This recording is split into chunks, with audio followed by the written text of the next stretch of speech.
December 5th, 2014, and a youth photography group. We're going to have a good time. Walking tour guide, Joyce Wilburn.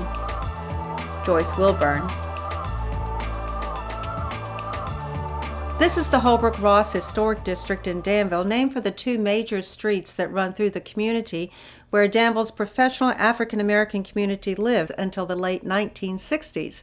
The first black school was built at the intersection of Holbrook Street and Gay Street in the 1870s.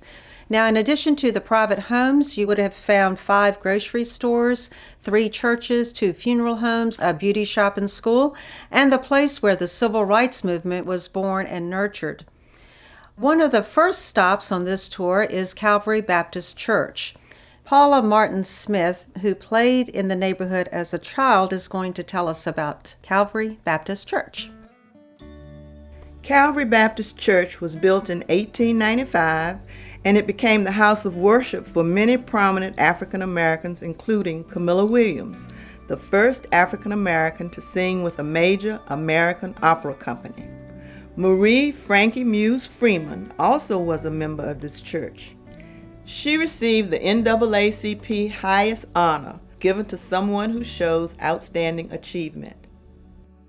A short walk from Calvary Baptist Church is the home that was listed in the Negro Motorist Green Book as a tourist home for traveling African Americans during segregation.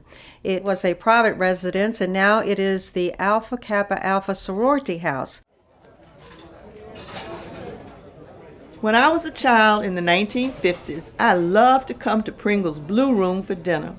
African Americans were not allowed at the white restaurants, so the basement of this house became a restaurant. The George and Ruth Pringle family lived upstairs.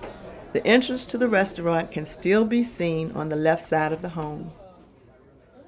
My name is Bashetta Merritt. My home is 364 Holbrook Street here in Danville. Right now I reside in Washington, D.C. I guess when you're living in it and growing up in it, you don't realize that it's significant. This was a community that was established for middle-class African Americans, but we had all kinds of African Americans here: teachers, attorneys, physicians, dentists, nurses, electricians, plumbers. Everybody lived right in this community side by side and were neighbors and took care of each other and, created a family atmosphere. Because when I was thinking about this for today, and I said, well, gee, my whole life really revolved around this neighborhood. With my grandmother living up the street, she had the 4-5 school, and we walk up the street to school and then back down here and then go to Westmoreland when we went to public school.